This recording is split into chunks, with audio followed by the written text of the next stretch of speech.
Man, I got so much school. It is just annoying the crap out of me. I am so tired. Wait, why don't you just sleep then? I can't. Wait, well, how are you in pajamas? I don't know. I'm tired. I'm ready for bed. I'm jealous. Why can't I get more sleep? Maybe Because because you we have have this school. project. Damn. Oh my god. Sam, you gotta tell me, why is sleep so important? Well, Connor, according to the National Heart, Lung, and Blood Institute, and the article named Why is Sleep Important, sleep is critical for brain and physical health. So it's especially important for youth like us to get our sleep so we can develop our brains and bodies. I did not know that. And you know what? With so much going on, I understand why we're doing research on this now. Because one, it impacts my health, and two, I need to know why I'm getting more or less sleep. With sleep being an important factor for growth and development, I'm so excited to learn more. Aren't you, Sam? Definitely, Connor. Boom! So, Olivia, do you care to explain to us what the null and alternative hypotheses are for this project? Of course, the null hypothesis is that age and other factors do not affect how much a person sleeps. The alternative hypothesis is that age and other factors do have an effect on how much the person sleeps. Okay, so age has an effect. Who here is the oldest among us? Connor. Connor, you need to get to bed. Don't worry, we'll handle the project. You need your sleep. As you can see, there's a multitude of factors in this data set. Especially considering factors such as age, education, hourly wage, marriage, race, as well as hours worked. Okay, so here is the important data that we'll be using throughout our slides.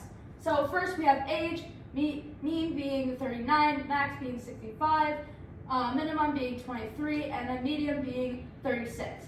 So we only have data between 23 and 65, so everyone else who's below and above that age, we won't be having data on, which, you know, if we had it, we might affect the data more.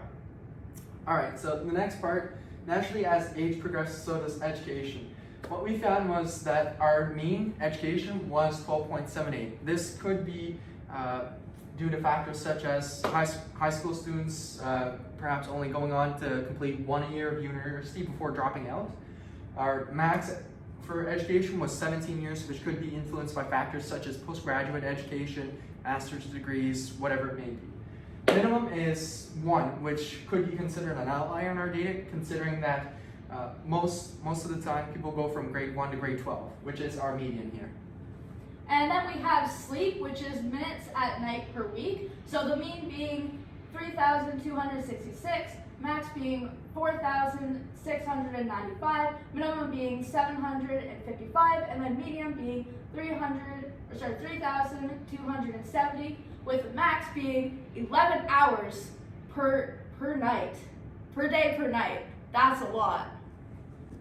So 2 other important data points that we have in this analysis is marriage. We found that our mean is 0.8215 with a maximum of 1, minimum of 0, and median of 1 as well. Okay, our other one is black, which is a mean of 0.04958, a max of 1, a minimum of 0, and then a median of 0 as well. And this just means that there was more people of other ethnicities than there was of black people. So for our first regression that we did, we looked at the impacts of age on our sleep. As the reason why we did that is, you know, every year I get another year older. So obviously it's something that's gonna happen every year no matter what, and my sleep is gonna change because of it. So we think. And here's the results we got. So for our coefficients, our intercept is 3,128 minutes. Kind of crazy in my opinion. So what this means is that if we were at age 0, we'd get roughly 3,128 minutes of sleep, which is crazy. For our second coefficient, which was our beta 1 of age, we got a result of 3.541, meaning that for every year I go up, I get an extra 3.5 minutes of sleep, which I think is amazing. Now, looking also further into our data, we have an R-squared value of 0.008167, which is tiny, meaning that less than 1% of our variance is actually showed by just looking at age, which I thought was a little surprising because I thought age would have a massive impact on our sleep. As when, I visit the retirement home, my grandfather said he was usually a little tired and a little bummed out, like a lot of other people there. So I thought age would have a significant higher impact. Another thing that we looked at is our correlation coefficient, which was 0.09, which shows that there is, a weak positive correlation between our variables of sleep and age. And so next thing we thought we should test for was heteroscedasticity. And when we did our calculations, we got a p-value of 0.1768. And as this is above our significant margins measure, that shows that, hey, it doesn't really exist in our current model, which is perfect. This is an awesome little data set that we have set up, and we did a scatter plot model because we thought it'd be cool to see how sleep changes as age progresses. And as we can see, it's a pretty linear and stable model throughout, but we do have some weird outliers. Like, how can the person who's probably around 23 years old get less than 1,000 minutes of sleep per night for an entire week? A little crazy because we did the math, and that's less than 2 hours of sleep a night, which I don't think I could function off of. So outside of that really weird outlier that I think we should ignore, the data set is pretty uniform along our line of best fit, which I think is awesome. Now we're gonna go to our next model. Okay, so Connor, this data here seems fascinating. Would you be able to elaborate on it, please? Interpret the model for us? Yeah, so with this new model that we just created, we just added one additional factor, which is education. One of the big things, especially if we look at, Western society, is a lot of people do have a ton of education. And so we decided to add that into our model. And so looking at it to our coefficients, compared to our first model, it seems that our intercept has actually increased, which is 3,315, which is kind of crazy that it increased by almost 200 minutes. So the average individual would get, if they were 0, would get that amount of sleep, which is pretty nuts. And one thing that kind of surprised me is that for every additional year of education, that someone would lose an extra 12 minutes of sleep. I don't know, Connor, what do you value more, sleep or education? Oh, I think I value my sleep slightly more. And you know what? Maybe it's because I like to party a little bit. The next was our age. Age was really weird, especially too, because in our last model, for every year we aged, we got an extra 3.5 minutes of sleep. Whereas this time, the amount of time we get per year we age is only 2 minutes, 2.7 minutes, which is kind of crazy that it decreased from 3.5 in our last model. Now, some of this might be to the fact that we're now including education, and education might have a bit of an influence on our age and the amount of sleep we get. Do you have any other questions that we should think about, Sam? I don't know, only what more is in the model? Well, you know what? When we look at our R² model compared to, our last one, we can see that this model represents 1.3% of all the variables that we need to consider. So slightly better, and we're looking at more of the impacts that sleep has, but I think we still have a few more things to add. As we see too, by looking at our correlation matrix, sleep and age, like in our previous model, have a weak positive correlation, but then when we look at sleep and education, it has a slight weak negative and weak correlation, which kind of explains probably why our education values are decreasing. And then when we look at age and education, they have a fairly moderate and negative correlation, which probably explains why our age value went from 3.5 to what it is now of 2.7.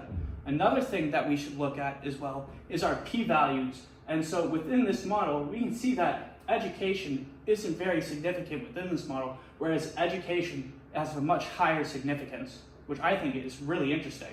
What are your thoughts, Sam? I totally agree with you. Education is very interesting. Thanks, bud. So, Sam, you know what this is? No idea, Connor. This is our last model. Okay. So we're almost there, done and dusted. So this is our final model, and it's our multivariable analysis looking at way more factors than just, our two initial factors of age and education. is because, in our last test, we showed that we only showed roughly 1.3% of all variables that impact sleep. So hopefully we can see if all these have a much higher impact when we look at them together. So with this model, we see that our intercept is 37 minutes, showing that we didn't really get much of an impact on our intercept variable. And if you're age 0, we still get 3,237 minutes of sleep. Our next variable, education, actually went down from negative 12 minutes of sleep per year of education to negative 6, which is something I think we should look a little bit more into in a little bit. Next is our age.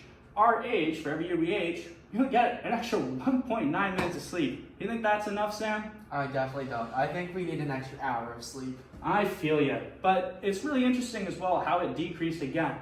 Next we looked at is hourly wage. Well, a lot of people, even if they have education, might not have a salary where they get a massive lump sum of money for the year, and might have hourly work. And so that's why we considered, looking at our hourly wage, and we see that it has a negative coefficient of -5, so we're losing 5.5 minutes of sleep for every hour we work.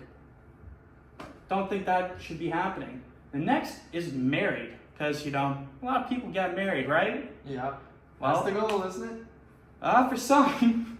And so we can see that, with marriage, you get an extra 69 minutes of sleep. That's over an hour. Isn't that crazy? Yeah, I think we know what to do if we want more sleep, don't we, Connor? I think so. Lastly is ethnicity. We took a look at ethnicity, and, we chose the ethnicity and race of Black. And we see that for people of that ethnicity, they actually lose 51 minutes of sleep, which I think is crazy and something that possibly should be looked into. Now, looking further into our data, we can see that none of our variables have a very high significance level. And do you think you know why, Sam? What do you think it is? Do you think there's too much going on in our data set? I think there is, Connor. There's too much, and it's clouding our data that's coming out. Yes. Now, when we looked at our multiple R-squared model, we can see that it's 0.012, and then when we multiply it by 100, it shows that it only represents 1.2% of all the variance, which isn't much of a big change compared to when we just looked at age and education. Would you prefer if it measured 90% of our variance, Connor? I would much prefer that. So, Connor, can you tell us a little about the linear hypothesis test? So our linear hypothesis test is going to jointly test our variables of education, age, hourly wage, marriage, and ethnicity being Black to see if they jointly have an impact on sleep. So our null hypothesis would be is that none of them have a joint impact on sleep, and our alternative would show that they do. And so when we look at our p-value, we can see that it's 0.2673, showing that there is no real significance, and we fail to reject our null hypothesis. So they do not have a major impact on our sleep.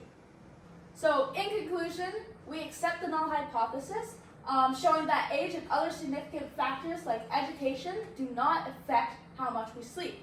This is because with all the factors in the data set, it just kind of cancels out each other. And these are our references. Now go get some sleep.